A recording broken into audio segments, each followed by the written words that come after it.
Hey y'all, welcome back to my channel. If you are not subscribed to High Tea and Happy Hour, please get subscribed. I'm going to go over my Halloween happy hour prep today.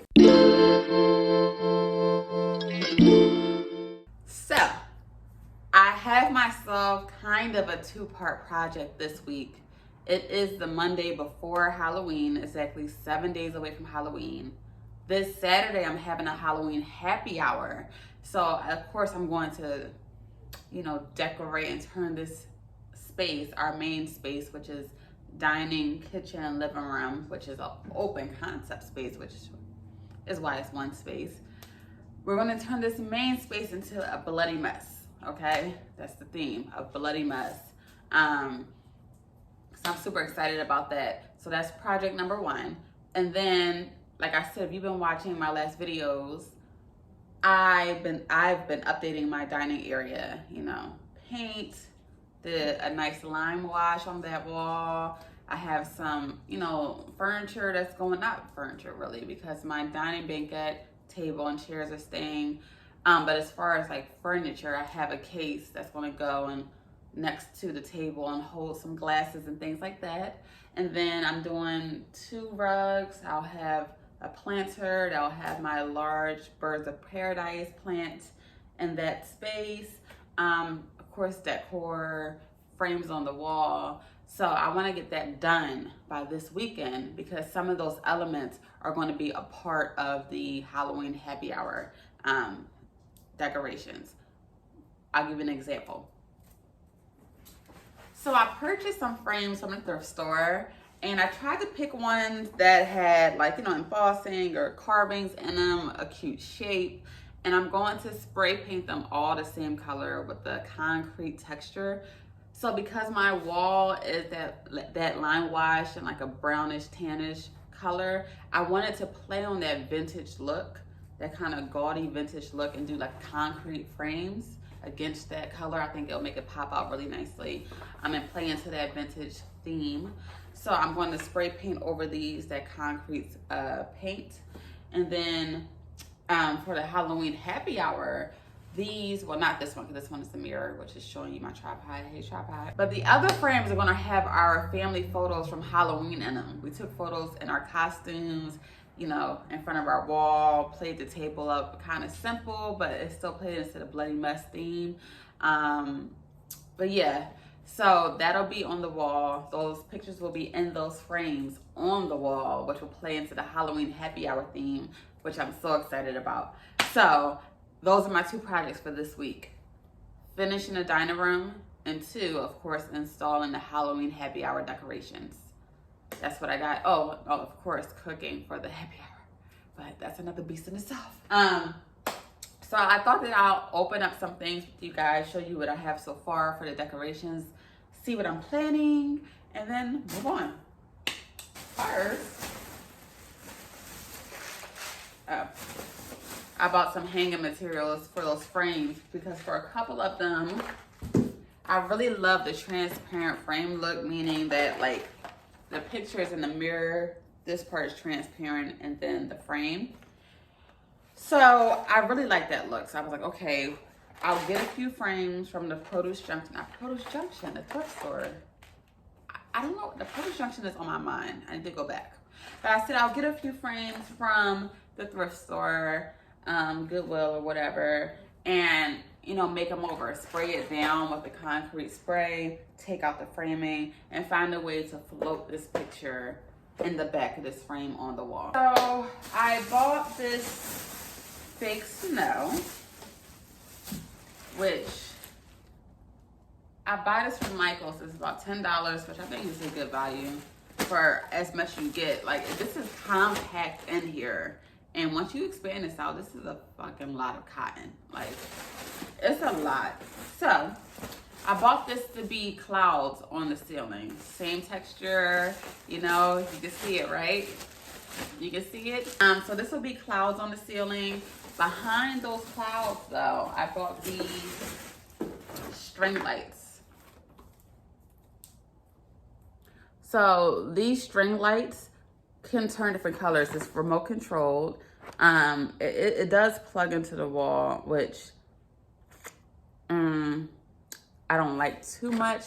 I can do a play on when it's coming down the wall to plug into the socket. I can, you know, do a play up on somehow, some way. I'll figure it out. Anyway, but these string lights will be behind the clouds. And when I say behind the clouds, like when I'm talking on the ceiling, string lights first, clouds on top. So when these are on, it'll look like red lights behind the clouds, like a red thunderstorm type of thing. So these are remote control, can be plenty of colors. So I love that. So I can use it for other things. But for Halloween night, they will be red, a red thunderstorm or bloody thunderstorm, because in addition to the clouds being up, those lights being behind it, I'm going to dip some of this cotton in like the red faux blood, right? So it'll look like a red thunderstorm is happening. So it'll be dry by the time people come. So it's not going to be dripping on the food, but they will be here, which I'm taking these rollers down. They'll be here. Then I'll have some above the dining area. That'll kind of like spread from kitchen to dining area. And then I'll have some, by the entry, and then kind of leading into the party a little bit. So that's my idea for this stuff. So I have my white tablecloths as well. And these white tablecloths I'll prep in another video. But basically I'll use the red faux blood, do some fingerprints on it, right? Help me save me or not finish it like somebody got dragged off. But yeah, have that all over the party. So initially I just brought tablecloths for my dining table. Excuse me, 1 second. So yeah, I initially bought dining tablecloths for my dining table, my island, and my bar, right? These are the main serving stations. These are like the focal points. But then when we were taking our family photos in our video, I was like, wow, I really like the way that this cover is draped over the table and the baguette, making it look like, you know, vintage, gaudy, vampire housey a little bit. And like that kind of plays into the blood theme. So I was like, wow, I could have like some of the furniture draped, like kind of halfway drape my sectional and do that around the space. Like it's like it was meant to be covered, but it's not, type of thing. Or some things are meant to be fully covered, but it has like these blood linings on them, and clearly something happened in this home, right? I was like, that would be such a cool idea, just draping it, halfway draping it on my shelving unit, halfway across my sectional, just making it look real. Ooh, do I want to sit here? Ooh, do I want to touch this? Yes. The last thing I think I'm going to show you guys today is my dried flowers that I got.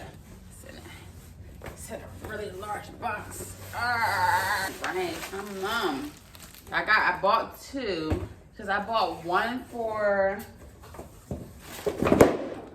the dining table, and I bought one for the island. And I actually do not remember the name of these, but I bought them because they were kind of spooky. As soon as I saw them, well, honestly, I initially planned to actually have some dried drapey flower, and I was like, ooh, it would be cool if they could be red. Like everything's just infected with this blood mentality, right? So I was like, ooh, it would be cool if they would be red, if they could be red.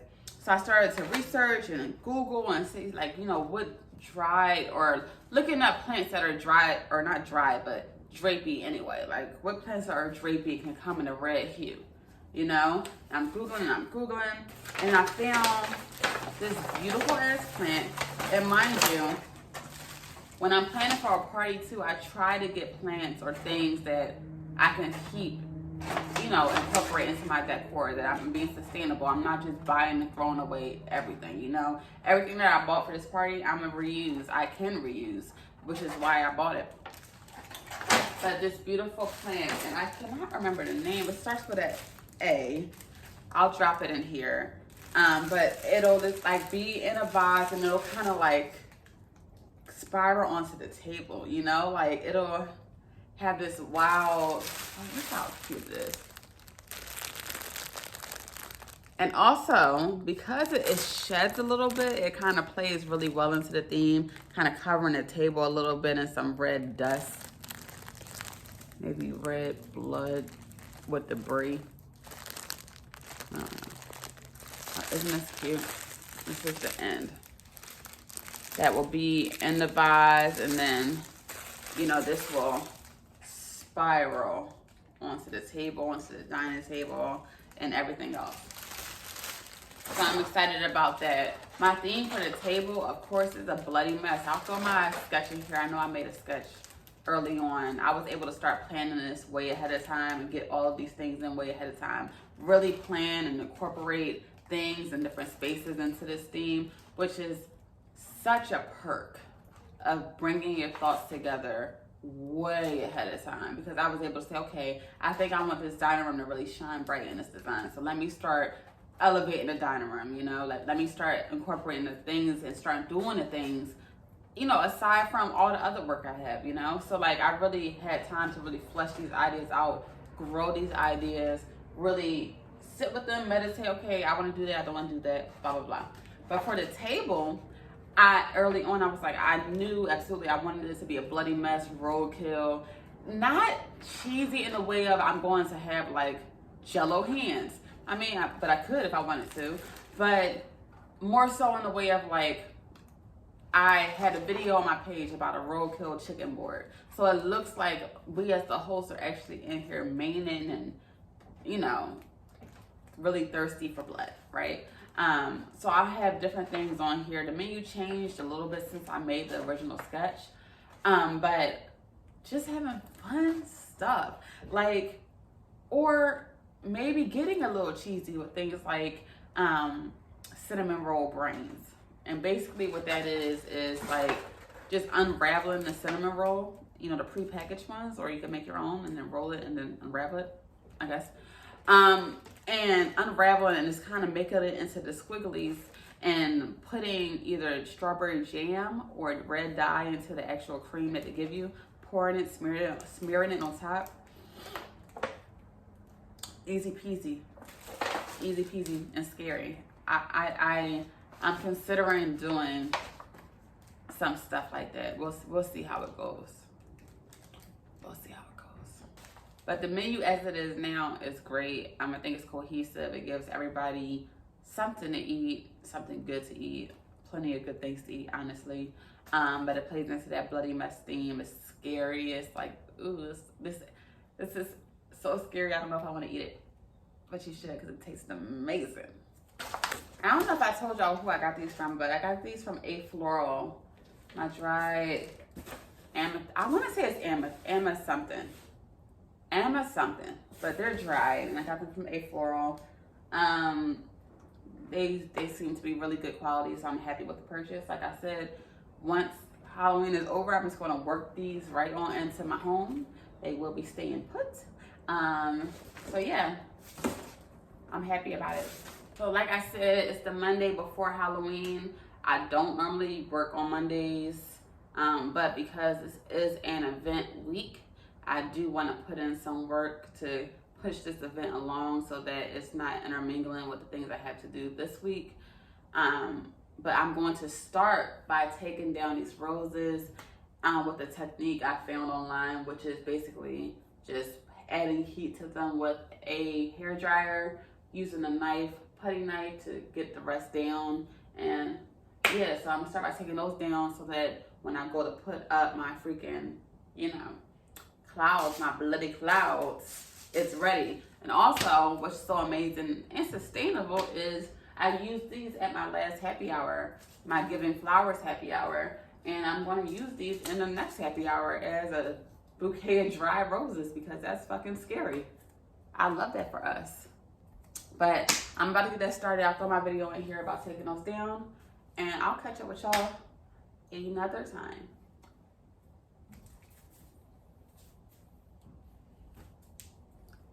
So I think this is the first video that you guys are seeing me with my haircuts.